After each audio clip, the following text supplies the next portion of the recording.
Hi everybody. Yeah, this is a video about Ricky Gervais and how he doesn't really understand what free speech is. You see, because of course not long ago, I think it was a few days ago now, he of course made a bit of a blunder on Twitter when he tweeted about Celebgate, which is all to do with this hacking about nude pictures of celebrities being released. And I think what he wrote was, I'll read it off here: celebrities make it harder for hackers to get nude pics of you from your computer by not putting nude pics of yourself on your computer. And of course, he got a lot of crap for saying this. And I'm not surprised, because here he is basically blaming victims. He's basically blaming the people who've had something stolen from them for having it stolen from them. He's not blaming the perpetrators, but the victims.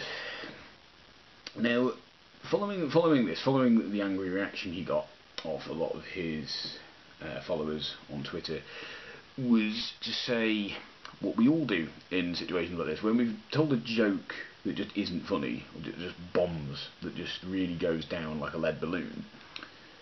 It's the most natural thing in the world, that our defence mechanism is to say, hey, come on, it's just a joke. We're only joking, come on, it's just a joke. It's the most natural thing in the world to try and sort of downplay the severity of your own blunder like this. And the thing is, if you've ever seen Extras, the series made by Ricky Gervais, Ricky makes it abundantly clear in that series that he doesn't like broad humour. He considers broad humour to be very beneath him. That's the overrunning theme with Extras, particularly the second season. It's made abundantly clear that broad humour is just beneath Ricky Gervais's level. So, with that in mind, for him to say it's just a joke, it doesn't really work, because it's not just a joke, is it? Because that's not your kind of humour, Ricky. You're not the kind of person who just makes jokes. You make what you think are witty, clever, intelligent jokes. Jokes for people who presumably occupy the same intellectual level that you occupy. And as such, the come on, it's just a joke thing doesn't really work. Even then, I mean, when you look at this joke, it's clearly supposed to be satirising, it's supposed to be making fun of the fact that these celebrities are dumb, which of course, at least in this situation, they're not. They may be dumb for other reasons, but there's nothing particularly dumb about this. They're just victims of a crime like anyone else, people who had something stolen from them, essentially.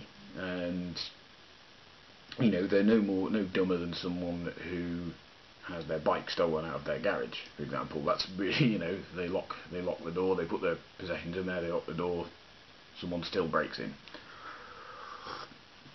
But the other thing, of course, which is bothersome, is he starts tweeting again after this about free speech and how great free speech is, and starts trying to frame this whole situation as though he's the valiant, stalwart defender of free speech, of freedom, and that all his critics are somehow these evil, tyrannical censors trying to silence him, which is how people always try, again, it's how people try and frame things whenever they've said something stupid.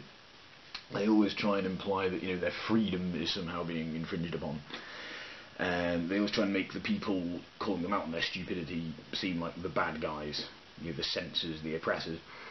The thing is, though, Ricky, you deleted your own tweet. You tweeted this, realised it was stupid, realised that you were getting a lot of flack off your subscribers for this, a lot of flack off people on Twitter, and you decided to delete it. You deleted it. Right? You deleted it, so, you know, to say that you've been censored or you've been silenced, you silenced yourself in this matter. You censored yourself. You took your own tweet down. And you did it because you couldn't handle the flack you were getting. So you're not some brave, stalwart defender of free speech. You're kind of a wuss in this situation. You couldn't handle the heat that you were getting for something that you supposedly have this big old right to say. So you've not been censored. What I would say is, as well, as when you've taken this tweet down, as far as I'm aware, all the comments to that tweet, all the replies to it, will have disappeared with it. So if anything, you've censored everyone, because you've censored everyone who replied to you. You've censored all your critics. And to be fair, you'll have censored the people who supported you. So you've actually committed much more of an act of censorship than your critics ever have. The second thing as well is free speech just means the government won't punish you in any way for disagreeing with them. That's all it means. That's what it means to have free speech. If a country has free speech, it means the government won't imprison you, torture you, execute you, or even do something, you know, like fine you, even something smaller like that, for saying something they don't like. That's really all free speech is. I wish people would grasp that before they start ranting about their right to free speech every time someone tells them to shut up or tells them they're talking crap or anything like that.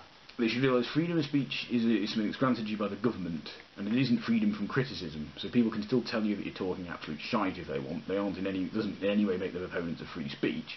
If anything, it makes them practitioners of free speech because they're using their free speech to tell you you're talking absolute shite. That's why freedom of speech could never equate to freedom from criticism. You could have one but not the other, essentially.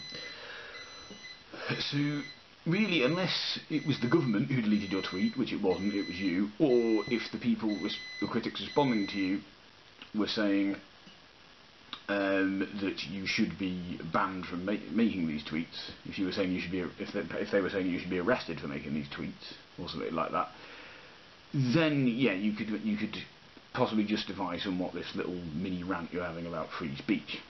But given as that isn't the case, bringing free speech up is irrelevant. Free speech has absolutely nothing to do with this situation, because you're on Twitter. Even if Twitter deleted your tweet, even if they found it to be grossly in violation of their terms of service and deleted it, that still wouldn't have anything to do with free speech, because Twitter isn't owned by the government. Twitter is not a government-run website. It's privately owned.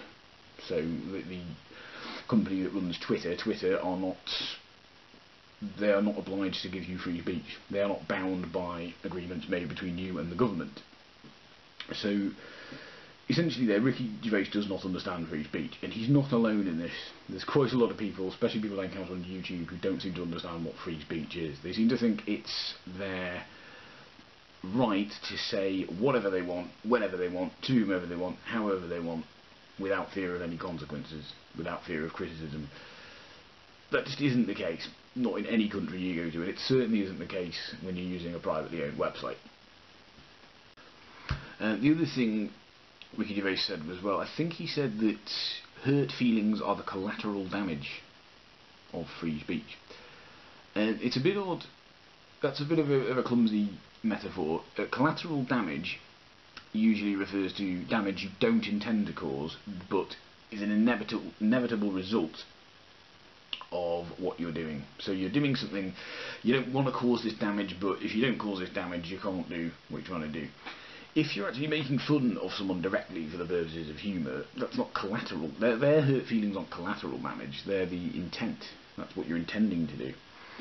Now, I'm having a lot of trouble understanding American law. This is a little bit of a tangent here, but I'm having a bit of trouble understanding American law and this concept of fighting words, which is, as far as I can understand it,